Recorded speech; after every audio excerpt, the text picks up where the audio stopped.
Hello नमस्कार समस्त को। आज आम शिखा जे गोटे आंब गछ केमती कलमी करवा। तो यहाँ बहुत सहज, तेणु मु सहज भाव में आपन को बुझेदेवी। तो आप निजे भी घरे आपको करें है। तो बर्तमान देखूँ मु गोटे गछ लगे पॉलिथिन रे। तो गछ हो जाता मु काटी देछि है। काटी देकी एभली भी ताकू मु काटी देछि। बर्तमान आपको मु कौन कर आउ गोटे अलगा गछर डाल आनी भल गछर कलिमी गछर ताकू मु पत्र गुड़ा काटिदेवी। पत्र गुड़ा काटी सारा पर देखो पत्र गुड़ा मु काटी देउछि।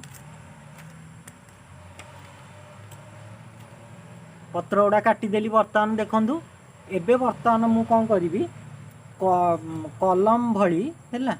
तो पेंसिल भली आकु दी साइड रु चाँछी। बर्तमान देखु मु पूरा आकु काटी देछि। एबे इठी मु लगेबी याकु काटी देइथिली पूर्वरु।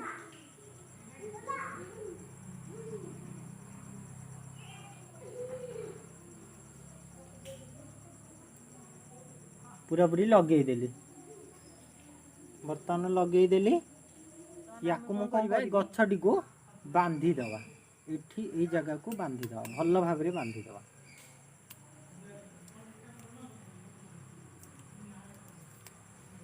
टाइट करके बांधिया।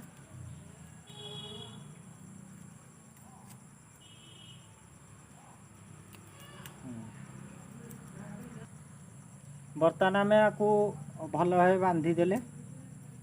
बांधी दवा पर एबे कौन करिबा, एबे आम पाखे गोटे जरी अच्छी आपको कौन करवा कभर करदे। ये भितर जमी पानी आउ बाजबनी, पानी पड़ोनी वर्षा दिन। तो आम कौन करवा भल भाव कभर करदे। देखो मु भल भाव कभर कर दूची।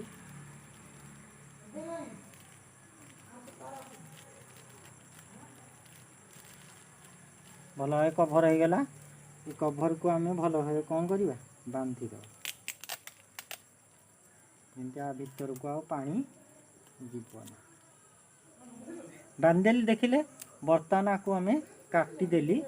तो यही आपको आम देखा 15 दिन पर देखा ए गजा सब आसब। ए सब पत्र फुटी देखा 15 दिन पर आमर आउ गोटे वीडियो को अपेक्षा करवा। धन्यवाद समस्त को। नमस्ते। तो बर्तमान आम देखा 15 दिन हो जाइए। देखा पत्र आसी ना नहीं, गछ होती ना नहीं, जोड़ी होती ना नहीं कलिमी। आम देखा खोलिया जरी।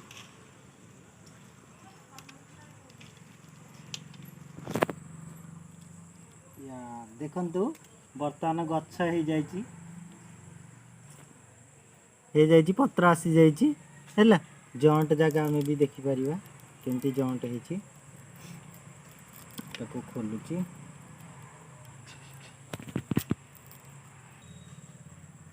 आपण माने निजे भी एभली करि परिबे निज घरे है। विभिन्न प्रकार आंब गछ को आनिकी डाल कलिमी करि परिबे। देखंतु कलिमी की देखंतु पूरा पाखो लगांतु कैमरामैन। देखंतु कलिमी लागिची कोठी जोड़ी हेची है।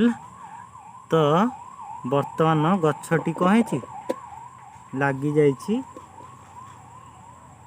धन्यवाद आपण समस्त को। आपण भी निजे घरे ये चारा तैयारी करंतु एवं निज बाड़ी रे लगांतु।